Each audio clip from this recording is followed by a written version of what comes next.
మనందరికీ తెలిసినట్టుగానే voter ID అంటే ఒక ఇండియన్ సిటిజన్ కి ఉన్న పవర్ఫుల్ ఐడెంటిటీ. కానీ ఇప్పుడు అదే ఓటర్ ఐడి పాకిస్తానీ సిటిజన్స్ దగ్గర కూడా ఉండడం షాకింగ్ కదా.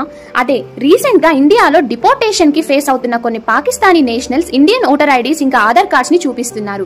ఈ ఇష్యూ ఎలక్షన్ సిస్టమ్ మీద పెద్ద క్వశ్చన్ మార్క్ వేయడం స్టార్ట్ చేసింది. మన ఇండియన్ కాన్స్టిట్యూషన్ ఆర్టికల్ 326 ప్రకారం 18 ఇయర్స్ కంప్లీట్ అయిన ప్రతి ఇండియన్ సిటిజన్ కి ఓట్ చేయడానికి రైట్ ఉంటుంది. ఈ రైట్ ఓన్లీ ఇండియన్ సిటిజన్స్ కి మాత్రమే, నాన్ సిటిజన్స్ కి ఏ మాత్రం ఛాన్స్ ఉండదు. Representation of the people act 1950 లో సెక్షన్ 16 ఏం చెప్తుంది అంటే 3 టైప్స్ ఆఫ్ పీపుల్ కి ఓటర్ ఐడి తీసుకునే ఛాన్స్ ఉండదు. మొదటిగా నాన్ ఇండియన్ సిటిజన్స్, ఇంకా అన్సౌండ్ మైండ్ పర్సన్స్, వీళ్ళని కోర్ట్ డిక్లేర్ చేస్తుంది.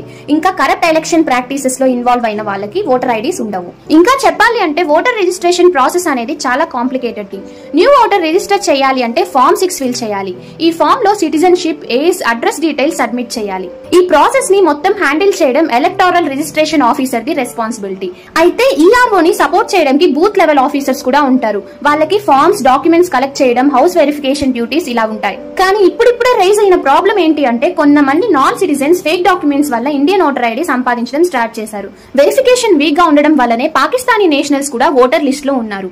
ఇలా ఫేక్ సిటిజన్షిప్ డిక్లేర్ చేస్తే section 31 of the representation people act ప్రకారం ఫాల్స్ ఇన్ఫర్మేషన్ ఇవ్వడం అనేది క్రైమ్. దీనికోసం ఫైన్ ఆర్ జైల్ పనిష్మెంట్ ఉంటుంది. ఇలాంటి ఫ్రాడ్స్ ని స్టాప్ చేయడం కోసమే ఎలక్షన్ కమిషన్ ఆఫ్ ఇండియా ఇప్పుడు ఆధార్ ని ఓటర్ ఐడితో లింక్ చేయడం స్టార్ట్ చేసింది. సో ఈ ఆధార్ లింకింగ్ వల్ల duplication, fake identities and non citizen registrations ని ఫుల్ గా స్టాప్ చేయొచ్చు. ఫైనల్ గా చెప్పాలంటే ఓట్ వేయడం అంటే రైట్ కాకుండా రెస్పాన్సిబిలిటీ కూడా.